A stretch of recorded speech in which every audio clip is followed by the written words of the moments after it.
most successful communities, the restrictions are the greatest. We're not the greatest restrictions, but we think they're fair for everybody. This is a good ordinance, a fair ordinance. It's an ordinance that improves our community. There are some omissions. Mrs. Richmond brought up one that have to be brought up. It needs due deliberation, and I'm prepared to bring in supplemental ordinances for our consideration. Well, I'll bring it in next month, and that has to do with in the framework, the framework for on-premise sign regulations is what that has helped us an awful lot. There is a specific, there are specific recommendations for the interstate areas adjacent to the interstate, and that deserves consideration.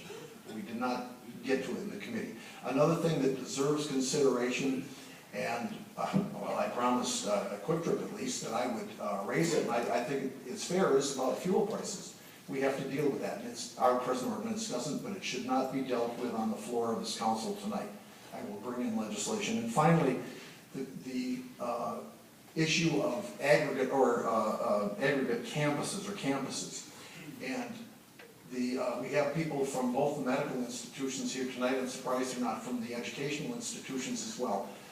That we do have to have appropriate signage for that kind of that aspect of our community, and also the framework has recommendations for that, and I would like to go and talk to these people and come up with best practice and what's best for a community, those things, but not tonight. So please, I think that this has been extremely thoroughly studied by our committee and by 3 good council members and 2 good members of this community, and recommended. It's had feedback from at least the Neighborhood Revitalization Commission and now the Judiciary Administration Committee.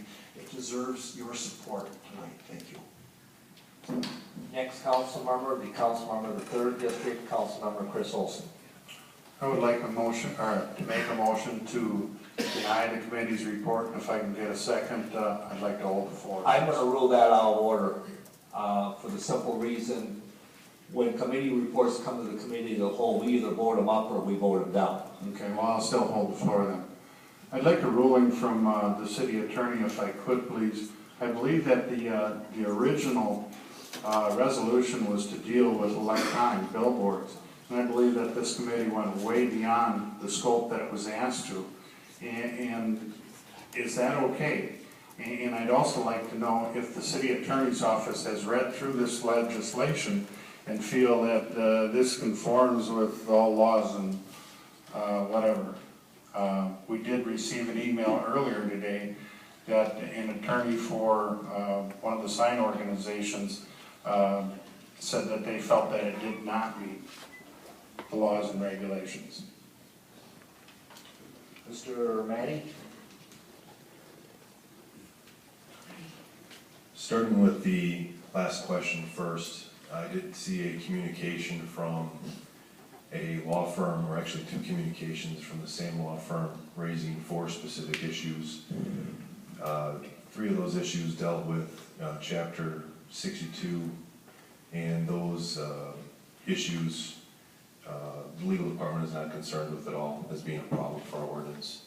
The other issue that they had raised was a question of why was Chapter 84 referenced in the sign ordinance, and reviewing that, the references to Chapter 84 could be deleted. The reason Chapter 84 is referenced in our sign ordinance is that whenever this ordinance was originally done, prior to my time here, Chapter 84 was written into it, and so I can't answer completely why it was put there in the first place.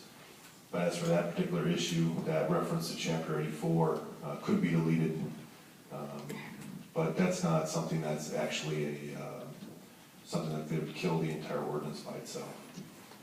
And then I think your first question then was on the mandate of the Sign Ordinance Review Committee.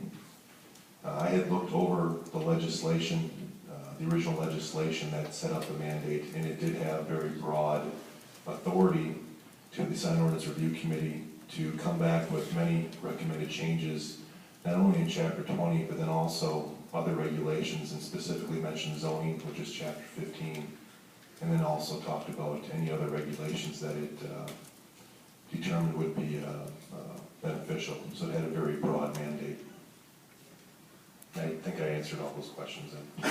Thank you. That being said, I would like to commend the committee for their work. I know it's been a long, hard 15 months, and this is just another